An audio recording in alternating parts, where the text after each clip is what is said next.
অত্যন্ত গুরুত্বপূর্ণ আলোচনা করেন। তিনি আমাদের মাঝে এখন আলোচনা করবেন মাওলানা শওকত হোসেন ইউসুফী। আমি হুজুরকে তার কোরআন এবং হাদিস থেকে আলোচনা করার জন্য বিশেষভাবে অনুরোধ করছি। আলহামদুলিল্লাহ ওয়া কাফা ওয়া সালামুন আলা ইবাদিহিল্লাযীনা ইসতাফা। أما بعد فأعوذ بالله من الشيطان الرجيم. بسم الله الرحمن الرحيم. اقرأ باسم ربك الذي خلق خلق الإنسان من علق. وقال رسول الله صلى الله عليه وسلم خيركم من تعلم القرآن وعلمه. اللهم صل على سيدنا ونبينا وشفيعنا وحبيبنا مولانا محمد صلى الله تعالى عليه وعلى آله وأصحابه وبارك وسلم. আল্লাহ তাআলার বান্দা জনাবে মুহাম্মদুর রাসূলুল্লাহ সাল্লাল্লাহু আলাইহি ওয়াসাল্লামের উম্মতগণ,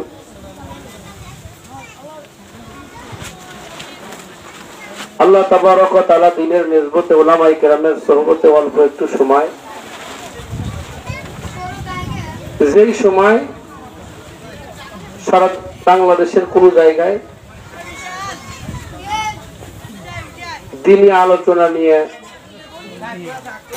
আমার মনে হয় কোন মজলিস এই মুহূর্তে নাই।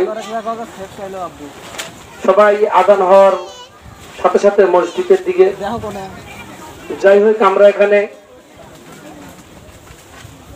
নামাজের প্রস্তুতি নেই, যেহেতু এসেছি নামাজ ওলামায়ে কেরামের পিছনে পড়ব। নামাজকে সম্মুখে রেখে এমন একটা মজলিস, এমন একটা দোয়ার মজলিস, ওলামায়ে কেরামের মজলিস, কোরআনুল কারীম, যেই কোরআনুল কারীমের সবক প্রদান করবেন। পৃথিবীর মধ্যে যত শ্রেষ্ঠ গ্রন্থ আছে, সেই শ্রেষ্ঠ গ্রন্থ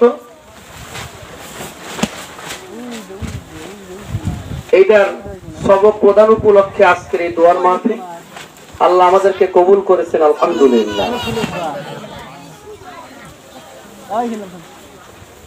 শোনেন, এই সাইডে কথা বলবেন না। আমরা দেখতেছি হলো ছোট্ট একটা ঘর, কিন্তু যাদের চোখ আছে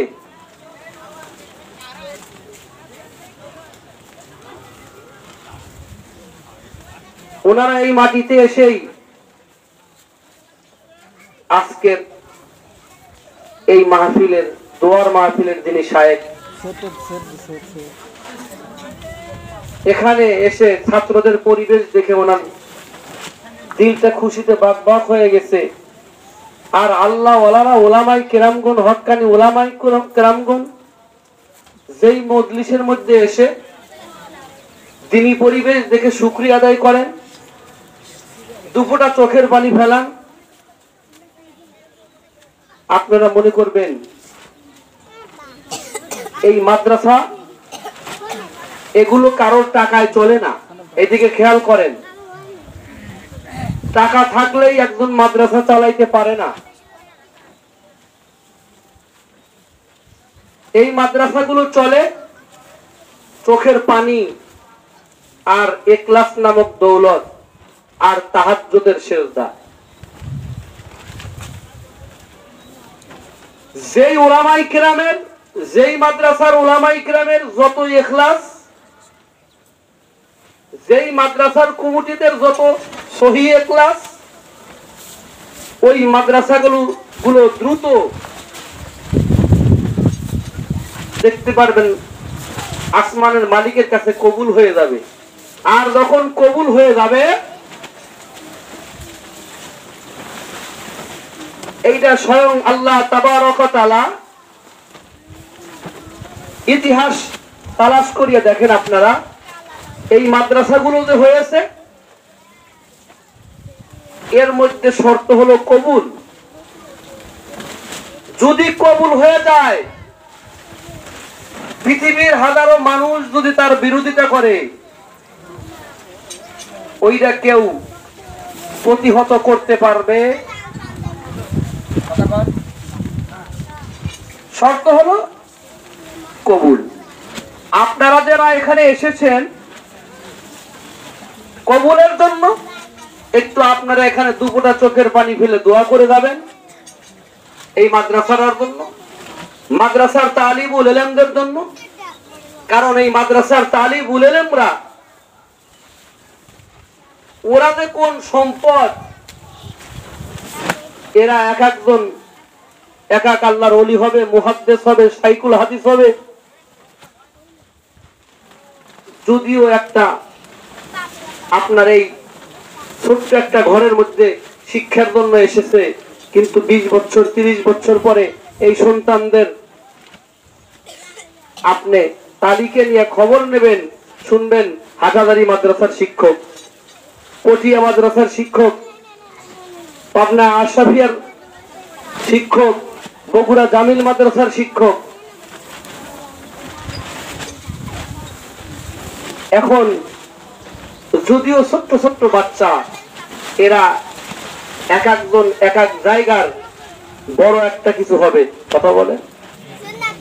আর শুরু লগ্নে যদি আমরা এই প্রতিষ্ঠানকে ভালোবাসি, এই বাচ্চারা কথা বলে কেনা ভিতরে, শুরু লগ্নে যদি আমরা এই প্রতিষ্ঠানকে ভালোবাসি, একদিন এই প্রতিষ্ঠান আকাশচুম্বী হবে, 5 তলা 10 তলা বিল্ডিং হয়ে যাবে। আপনি থাকবেন না, আপনি বলবেন যে এই এখানে আবার 5 তলা হবে যদি কবুল হয়ে যায়। ইতিহাস দেখেন, দেওবন্দ মাদ্রাসার যিনি প্রতিষ্ঠাতা পরিচালক কাসেম নানুতুবি, নাম কি? কাসেম নানুতুবি। এই কাসেম নানুতুবি রহমাতুল্লাহ আলাইহি, উনি স্বপ্নের মধ্যে আল্লাহর নবী একটা লাঠি দিয়ে দাগ দিয়ে দিলেন যে এইখানে একটা মাদ্রাসা করো। একটু সুবহানাল্লাহ। কিসের মধ্যে?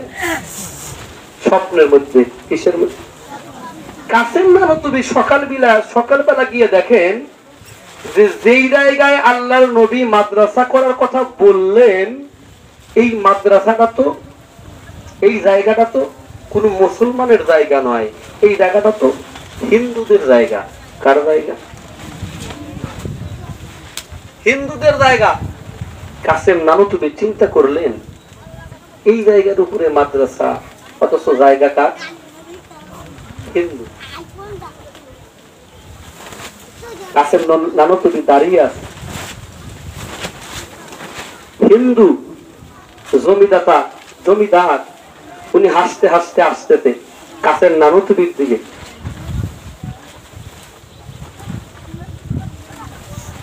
বলতেছেন রাত্রিতে যোগাযোগ হয়ে গেছে। একটু সুবহানাল্লাহ। রাত্রিতে কি হচ্ছে? যোগাযোগ বোঝেন? ঘোড়ার ডিম বোঝেন?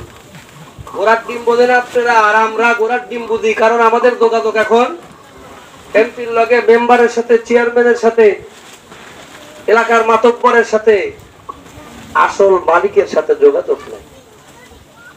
আজকে আসল মালিকের সাথে যোগাযোগ না থাকার কারণে আজকে প্রতিটি মানুষ বিপদগামী।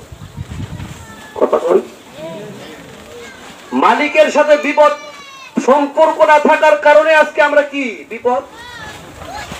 বিপদগামী মুসলমান।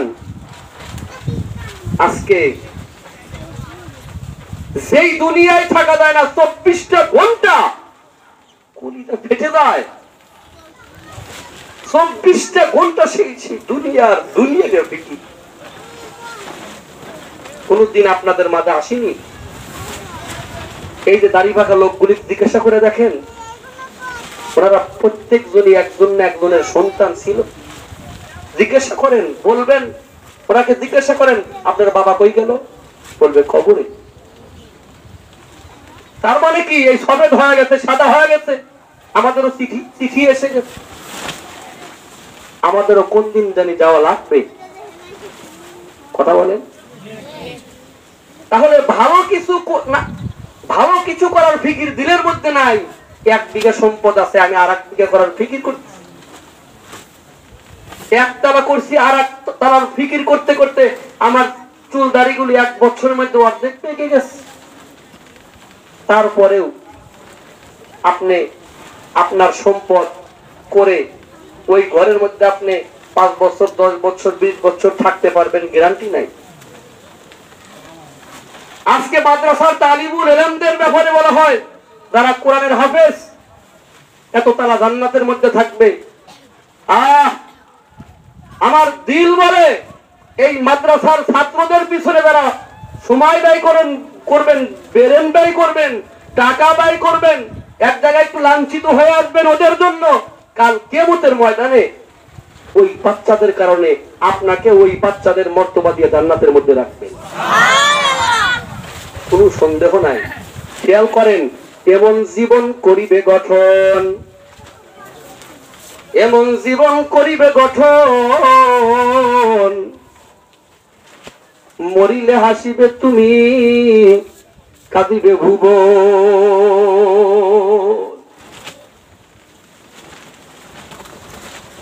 কাসেম নানুতুবি, জমিদার হাসে কাসেম নানুতুবির চেহারার মধ্যে তাকিয়ে বলতেছেন, প্রাপ্তিতে যোগাযোগ হয়ে গেছে, কবুল হয়ে গেছে। আমার শায়েখ ছিলেন, উনি অন্ধ মানুষ। উনি তার মাদ্রাসার পাশে একটা জমি সকালবেলা কাজ শুরু করে দিতে, জমিদার এসে বলে, হুজুর আপনি আমার জায়গায় কাজ করেন যে। আমার শায়েখ ইন্তেকাল করতেন, উনি আল্লাহর ওলি ছিলেন, অন্ধ মানুষ ছিলেন। উনি বলছেন, রাত্রিতে আপনার সম্পদ মাদ্রাসায় দিয়ে দিয়েছেন আল্লাহর নবী। একটু সুবহানাল্লাহ। কি করবেন সম্পদ দিয়ে, কি করবেন? আপনার সম্পদের উপরে কিয়ামত পর্যন্ত যদি হাজার হাজার সন্তান কোরআনের তেলাওয়াত করে, আল্লাহর সাথে কথা বলে, আমার তো মনে হয় কার সুযোগ হয় যে আমি যদি ইচ্ছা করি আমার জমির উপরে একটা মাদ্রাসা করব, করতে পারবে? কথা কন। যার জমির পাশে মাদ্রাসা হয় তার তো কপালটা ভালো, যার জমি আছে। আর যার নাই সে কথাও বলতে পারে যে আমার ওখানে 1 বিঘা সম্পদ আছে, একটু সাশ্রয় করে জমিটা মাদ্রাসায় ব্যবহার করেন, আমাকে একটু অদূরে একটু জায়গা আর একটা করে দেন, আমার জায়গাটা মাদ্রাসায় খাটুক। কথা কন। কাজটা তো একই হইলো। কথা বলেন। কাসেম নানুতুবি রহমাতুল্লাহ বলতেছেন, বুঝলাম না। জমিদার তখন বলতেছেন, আপনার হাতটা আগায়া দেন, লা ইলাহা ইল্লাল্লাহু মুহাম্মাদুর রাসূলুল্লাহ। জমিদার হিন্দু, কাসেম নানুতুবি বলতেছেন, কাসেম নানুতুবিকে আপনার হাতটা আগায়া দেন। সঙ্গে সঙ্গে কালেমা পড়িয়া মুসলমান হয়ে গেছে। একটু সুবহানাল্লাহ করেন। খেয়াল করেন, আজকে হাজার হাজার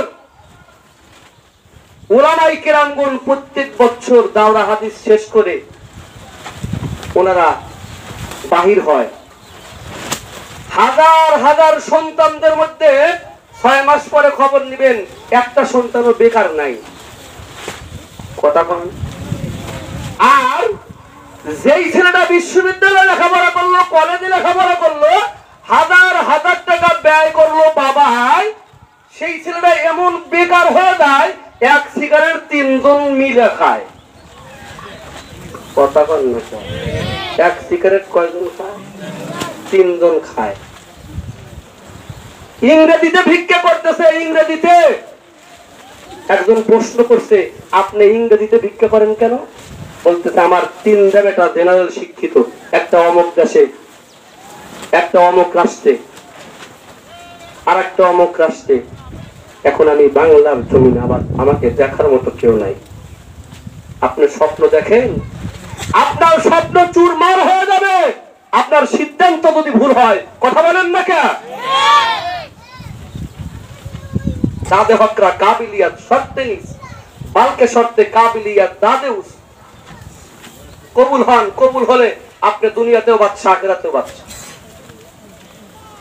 যেটার ব্যাপারে নবী বললেন খায়রুকুম মান তাআল্লামাল কুরআনা ওয়া আল্লামা, যে ব্যক্তি দ্বীন শিক্ষা করে এবং শিক্ষা, পৃথিবীর মধ্যে উনি উত্তম। আমাকে উত্তম বলে নাই, আমি খ্রিস্টানের কাজ করি, ব্যবসা বাণিজ্য করি, মাছ চাষ করি, আমাকে উত্তম বলে নাই। কথা কন। আর এই উত্তমের সাথে যারা সময় ব্যয় করে তারাও উত্তম। একটু সুবহানাল্লাহ বলেন, তারাও উত্তম। এইদিকে খেয়াল করেন, কিসে ইংরেজিতে কি করতেছে, বলতেছে আমার তিনটা সন্তান, তিনটা সন্তানই একদম দেশের মধ্যে শ্রেষ্ঠ শিক্ষিত, কিন্তু আজকে উনি কি করতেছে, ভিক্ষা করতেছে। কি করতেছে? ভিক্ষা করতেছে। খেয়াল করেন, আল্লাহর কসম, কোন আল্লাহর বান্দা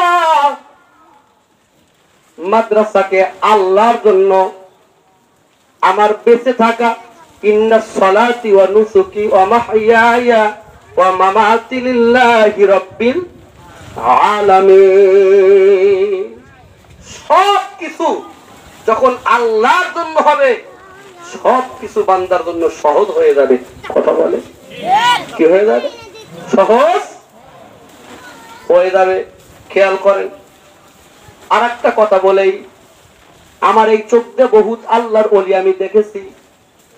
আমার একজন ওস্তাদ ছিল, নাম আব্দুল বারী রহমাতুল্লাহ আলাইহি, নাম মাওলানা আব্দুল বারী, দুনিয়ার থেকে চলে গেছে।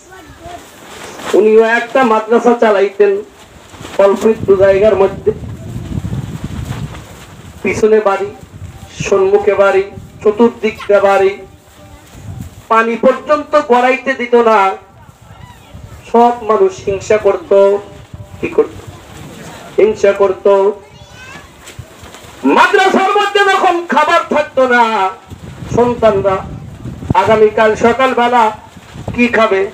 চাউল নাই, বাজার নাই। আউলিয়ানে লাত মারে দৌলত দুনিয়া আফেদত, আপারি পায়ে রুমে উনকি সারে দুনিয়া সব কি সব। এমন জীবন করিবে গঠন, মরিলে হাসিবে তুমি, কাঁদিবে ভুবন। আমার ওস্তাদ উনি বলতেন, সকালবেলা বাবুর্চিকে বলতেন, চুলা জ্বালান। সুবহানাল্লাহ, কি জ্বালান? চুলা জ্বালান, পানি জাল করেন। আল্লাহর ওলি দাঁড়িয়ে দাঁড়িয়ে নামাজ পড়তেন, আর ফুপিয়ে ফুপিয়ে কাঁদতেন। এখানে যারা বসেছেন বাপ বয়সের, তারপরে সমবয়সের, ছোট ভাইদের বয়সের, আমি আপনাদের কাছে বলে দিয়ে যাই, কোন ব্যক্তি যদি মালিকের কাছে বেশি বেশি কাঁদতে পারেন, আমার আল্লাহ সব চাইতে কান্নাওয়ালা চেহারা পছন্দ করেন। কারণ কোন সন্তান না কান্দা পর্যন্ত ওই আব্বা আমার দিলের মধ্যে কিন্তু প্রেম তৈরি হয় না। কথা বল না কেন? কারণ অনেক সময় সন্তানের কান্নার আওয়াজে মায়ের স্তনের মধ্যে দুধ চলে আসে। কথা বল না কেন? আর বলতে থাকে, আমার কলিজার টুকরাকে নিয়ে আয়, একটু দুধ পান করায়া দেই। খেয়াল করেন, আল্লাহর ওলি যখন দাঁড়িয়ে দাঁড়িয়ে নামাজ পড়তেন, বাদান ইতিহাস আছে, ওনার মাদ্রাসার গেটের মধ্যে গাড়ির হরেন বেজে যাইতো, চলে আস। আমার বেটা, বড় বেটা বাইজিদ বলতেছে, আব্বু আমাদের মাদ্রাসায় 18 দাগ মাদ্রাসায়, খুকনি 18 দাগ মাদ্রাসায় পড়ে, বলতেছে আব্বু কে বা কাহারা কেউ বলতে পারে না, বিশাল বিশাল কয়েকটা গরু জবাই করে তাকে উঠে দিতে দেন, মাদ্রাসায় নিয়ে দিয়েছেন। আলহামদুলিল্লাহ। আমার আল্লাহ যদি কবুল করে, দেখবেন অটোমেটিক রাস্তাই পাবে না যে ওই মাদ্রাসায় যাইতে হবে, ছাত্রদেরকে কিছু সহযোগিতা করার জন্য। একটু সুবহানাল্লাহ বলেন। আমার ওই ওস্তাদ, তার শিক্ষকরা বলছেন, বহুত দিন ইতিহাস আছে, উনি নামাজ শেষই হয় নাই, গেটের মধ্যে ট্রাক চলে আসছে, ট্রাক ভর্তি চাউল। এই চাউল কে দিল এর ঠিকানাও নাই। এর প্রমাণ শোনেন। আমি যার কথা বলতেছিলাম ওই দেওবন্দ মাদ্রাসার, কার কথা বলতেছিলাম, আপনার কাসেম নানুতুবি রহমাতুল্লাহ আলাইহি। উনি যখন মাদ্রাসা করছিলেন সারাদিন মাদ্রাসা চালাইতেন, রাত্রি হইলে উনি কুলিগিরি করতেন। মাদ্রাসা তো আমরা যে মাদ্রাসাগুলি আজকে দেখতেছি, এই মাদ্রাসাগুলি তো আর এমনি এমনি হয় নাই। কুলিগিরি করতেন। কি করতেন? একদিন হঠাৎ করিয়া এক যুবক ছেলে, টলফিকের যুবক, আল্লাহওয়ালা, উনি স্ট্যান্ডে এসে, আপনাদের এই ফরিদপুর ধরেন, ফরিদপুর স্ট্যান্ডে এসে সিএনজি গ্যারেজে এসে বলতেছেন, এই ওই সময় তো ধরেন যে সিএনজি ছিল না, হয়তো গাড়ি ঘোড়া ছিল না, কুলি আসো এখানে, কুলি। কাসেম নানুতুবি জীর্ণ শীর্ণ অবস্থায় এসে বলতেছেন, জি কুলি আছে, কুলি আছে। মাদ্রাসার মুহতামিম কুলিগিরি করতেছে, মাথার মধ্যে কাসেম নানুতুবির মাদ্রাসার খাবার। কাসেম নানুতুবি আগে আগে যান, জমিদার পিছনে পিছনে যান। জমিদার বলতেছেন, ওই দেওবন্দ মাদ্রাসায় যাব খাবারটা দেওয়ার জন্য। আজকে স্বপ্নের মধ্যে আল্লাহর নবী বললেন, দেওবন্দ মাদ্রাসার ছাত্রগুলি না খেয়ে আছে, মাদ্রাসায় কিছু খাবার দিয়ে আসো। তাই দেওবন্দ মাদ্রাসায় সেই খাবারটা নিয়ে যাইতেছি। সুবহানাল্লাহ বলেন। আমার আল্লাহ তাবারক ওয়া তাআলা যখন কবুল করবেন, অটোমেটিক আপনাদের মতো জমিদারদেরকে, আপনাদের মতো এরকম আল্লাহওয়ালাদেরকে আমার আল্লাহ তাবারক ওয়া তাআলার যদি সাহায্য থাকে, নবী আপনাকে বলে দেবে। কথা বলেন না কেন? আল্লাহ তাবারক ওয়া তাআলা যদি আমাদেরকে এই মাদ্রাসার উসিলায় নবী দেখায়, নবী দেখার জন্য মন চায় না? সবার মন চায়। যদি মন চায় আমার আল্লাহ দেখাবে, কিন্তু শর্ত হলো নবীর তরিকায় চলা লাগবে। কার তরিকায়? লবণ ছাড়া তরকারি যেরকম স্বাদ, ইমানদারের সুন্নত ছাড়া ইমানদারির জিন্দেগিটা ওই রকম। কথা বলেন না কেন? আল্লাহ তাবারক ওয়া তাআলা আমাদের সকলকেই আমাদের জিন্দেগিটা ওই আল্লাহর হাবিবের তরিকায় আমাদের চালানোর তৌফিক দান করেন। অটোমেটিক ভাবে তরিকায় যখন চলবো, মাদ্রাসাটাকে যখন ভালোবাসবো, অটোমেটিক ভাবে আল্লাহ তাবারক ওয়া তাআলার পক্ষ থেকে সাহায্য চলে আসবে। কথা বলেন। আর বিশেষ করে আমি শুনলাম এসে মাদ্রাসার ছাত্রগুলো জাগিরে খায়, দূরের ছাত্রগুলি। আমরা দিলের থেকে, আমি কাউকে বলবো না কে রাখবেন, দিলের থেকে আমরা প্রতিজ্ঞাবদ্ধ হব যে আমার 5টা ছেলের সাথে 3টা ছেলে মেয়ের সাথে ছোট্ট একটা বাচ্চাও কোরআন তেলাওয়াত করবে। একটা বাচ্চা আমি মুহতামিমকে এসে বলবো যে একটা সন্তান আমাকে দিয়েন। আল্লাহ তাবারক ওয়া তাআলা সকলের দিল এরকম করে তৈরি করে দেন। আমিন। আর বাদ জহর মোহাব্বত নিয়ে আপনারা এখানে বসবেন। আমার মাইকের আওয়াজ তত দূর পর্যন্ত যাইতেছে। আপনারা নামাজ পড়ে সকলেই আজকের এই মজলিসে আসবেন। নামাজ পড়েই যেই শায়েখ আসছেন উনি গুরুত্বপূর্ণ কিছু কথা বলবেন। আল্লাহ তাবারক ওয়া তাআলা শেষ পর্যন্ত থেকে দুফোঁটা চোখের পানি ফেলে মাদ্রাসার জন্য দোয়া করে এখান থেকে যাওয়ার তৌফিক দান করেন। যারা এখানে আসছি আমরা সকলে সুন্নত করে নিই।